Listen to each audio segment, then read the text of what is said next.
মঞ্জুল চাচার কাছে সুপারিডি পাইকে গেছে। কি সুপারিডি আজকে সন্ধ্যার সময় চুরি করবাম না কালকে সন্ধ্যার সময় চুরি করবো?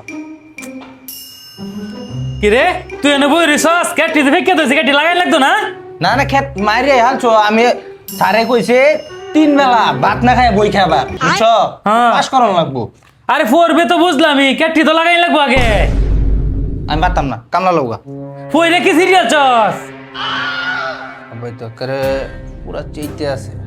কেমনে ব্যাকিং করে বুদ্ধিটা পাইছি। আচ্ছা বাবা, তুমি একটাবার ভাইবা দেও তো, আমি যদি পরীক্ষার মধ্যে ফেল করি, মানে সবার আগে মান সম্মানটা কার যাইবো কত? তোর যাইবো মান সম্মান, তুই ফেল করবি মান সম্মান কি আমার যাইবো? এই তো তুমি বুঝলা না। এখন আমি পরীক্ষা ফেল করলে তুমি যখন ঘর থেকে বাইরে হইবা, যখন বাইরে যাইবা, বাইরে যাওয়ার সময় দেখা গেল এলাকার চাচারা ভাইয়েরা ওরা যখন তোমারে কইবো কিরে তোর ছেলে ফেল করলো, তখন ছোট হইব কে, আমি না তুমি? আমার তোর জ্ঞান যেমন লাগতো না, কেত কামলা ভাই না, কেত যেমন লাগবো? আহা বাবা, তুমি বিষয়টা বুঝতেছো না তো। অত বুঝুন লাগতো না, কেত আগে আরে বাবা, বই তো আরে বই পড়ি বাবা। করুন লাগতো না, কেত আগে